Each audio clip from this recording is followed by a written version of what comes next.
Thanks very much. I wasn't expecting to make a speech, so none of this is prepared, but presumably I'm just the mouthiest git in Bristol CND, and they suddenly went, speech, right, over here.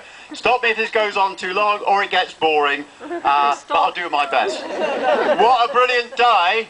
You are wonderful. Yes. Together we are strong. We can win.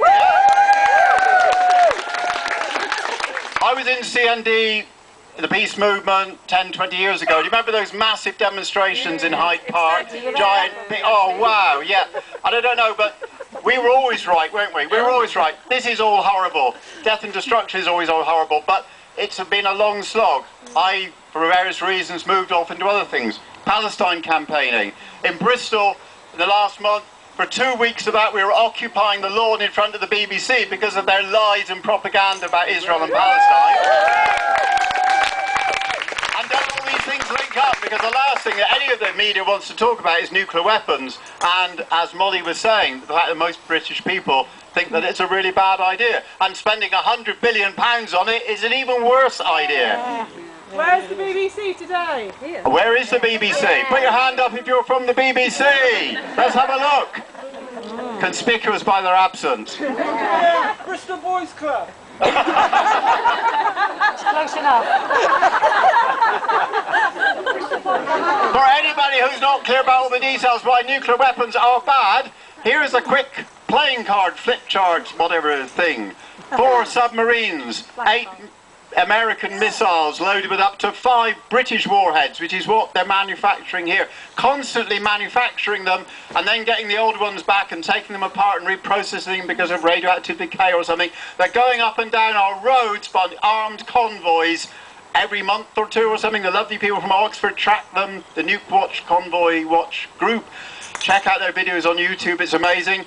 It's exposing us to danger on the roads, every community, the length and breadth of the country. It's exposing the whole of this area to risk from radioactivity. Remember those Mark Thomas programs on Channel 4, even 10 years ago? This stuff is leaching through the ground. In the old days, they wanted to get rid of something, send a couple of blokes out with a spade. They didn't even remember where they put it, and it's coming out through the ground. There's releases into the atmosphere. There's childhood leukemia clusters around this triangle in Oxfordshire. It's all wrong. Plus the fact these things can explode.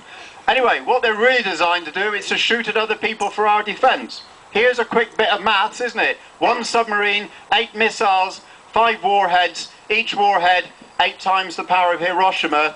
I did a quick calculation. It's something like 45 million people will be vaporised. Put up your hand. Anybody think that's a good idea? No, it's absolutely appalling. Tell the police, they're listening, they're guarding all this stuff. It's absolutely shocking, and together we've got to stop that, and really, truth is on our side. What drew me back in was the small foisty group called Action AWE, which is kind of the foisty direct action end of things. They had a summer camp last August on the grass outside Burfield nuclear bomb factory. They didn't know it was coming, set up in the middle of the night, completely undetected by all their security systems. An entire peace camp gets set up in the middle of the night for 100 people with banners and flags and everything. Nobody noticed. It's incredible. And it's also very empowering to spend 2 weeks with other activists working out what to do, very democratically, consensus, all that sort of thing.